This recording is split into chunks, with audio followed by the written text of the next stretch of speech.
છાપરિયા road પર અકસ્માતની વણઝાર યથાવત, નગરપાલિકાની ઉદાસીનતા સામે સવાલો।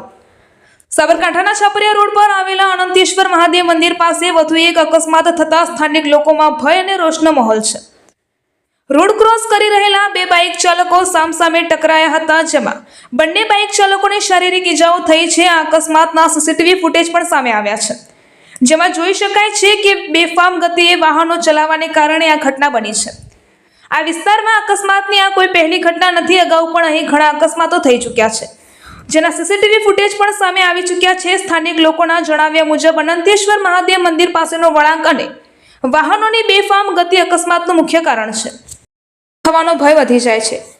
સ્થાનિકોએ આ અંગે નગરપાલિકાને ઘણી વખત રજૂઆત કરી છે અને રોડ પર સ્પીડ બમ્પ બનાવવાની માંગણી પણ કરી છે, પરંતુ નગરપાલિકાની ઉદાસીનતાને કારણે આ માંગણી પર કોઈ કાર્યવાહી થઈ નથી। જો તાત્કાલિક ધોરણે પગલાં લેવામાં નહીં આવે અને કોઈ મોટી દુર્ઘટના સર્જાશે તો જવાબદારી કોની રહેશે, તેવા સવાલો હવે ઊભા થઈ રહ્યા છે। સ્થાનિકોએ ફરી એકવાર નગરપાલિકા પાસે તાત્કાલિક ધોરણે સ્પીડ બમ્પ બનાવવાની અને વાહન ચાલકો પર અંકુશ લગાવવાની માંગ કરી છે।